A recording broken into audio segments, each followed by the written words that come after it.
BJP Congress పాలిత రాష్ట్రంలో ఎక్కడైనా కళ్యాణ లక్ష్మి లాంటి పథకాన్ని అమలు చేశారా అని ఎమ్మెల్యే మాధవరం కృష్ణారావు ప్రశ్నిస్తున్నారు. దశాబ్ది ఉత్సవాల్లో భాగంగా కుక్కట్పల్లిలో సంక్షేమ సంబరాలు నిర్వహించారు.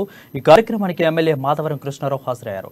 118 మంది లబ్ధిదారులకు కళ్యాణ లక్ష్మి, షాదీ ముబారక్ చెక్కులను పంపిణీ చేశారు.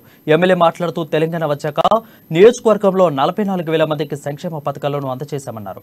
రాష్ట్రం రాకముందు నీరు లేక నరకయాతన పడేవారని చెప్పారు. అలాంటి పరిస్థితి లేదన్నారు. ఇప్పుడు 24 గంటల పాటు నీరు అందిస్తున్న ఘనత కేసీఆర్ ప్రభుత్వాన్ని అని కృష్ణారావు అన్నారు.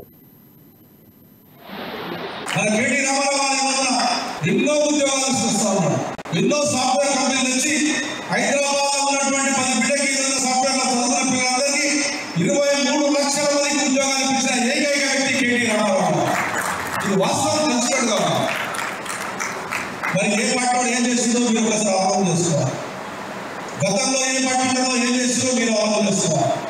బీజేపీ పరిపాలిస్తుంది 10 సంవత్సరాలు. బీజేపీ మన స్టేట్కి మనం ఇచ్చిందా ఏమో ఆలోచన చేసుకోవాలి.